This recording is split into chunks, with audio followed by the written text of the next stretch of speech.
biçim oğlum sen? Baba yoksa sen sigara mı içiyorsun?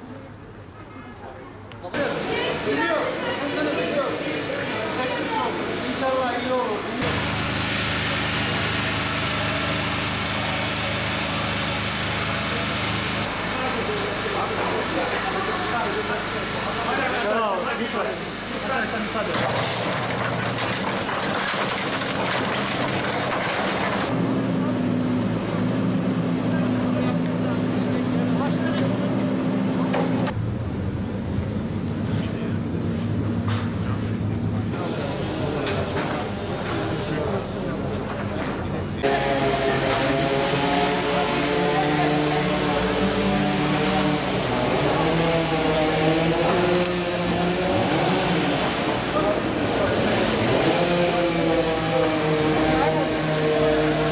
Efendim şu an Büyükşehir'in itfaiye, gönüllü kuruluşlar, AFAD, AKUT,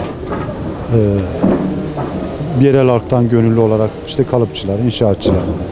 Bunlar kendi programları dahilinde çalışıyorlar. Bunun dışında arama köpeği, termal kamera, diğer küçük mikro kameralarla alana bakıyorlar, alanı görmek istiyorlar.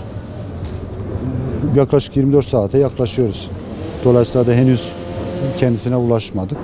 İnşallah bugün akşama kadar ulaşmak istiyoruz. Elimizde bunun dışında bir bilgi, herhangi bir şey yok. Görgü tanıklarının söylediği yere arkadaşlarımız yoğunlaşıyorlar. Ama alet edevat anlamında, çalışan anlamında, personel anlamında şu an bir eksiklik yok. Tabii çalışabilecek alan belli, çalışabilecek alanlar belli.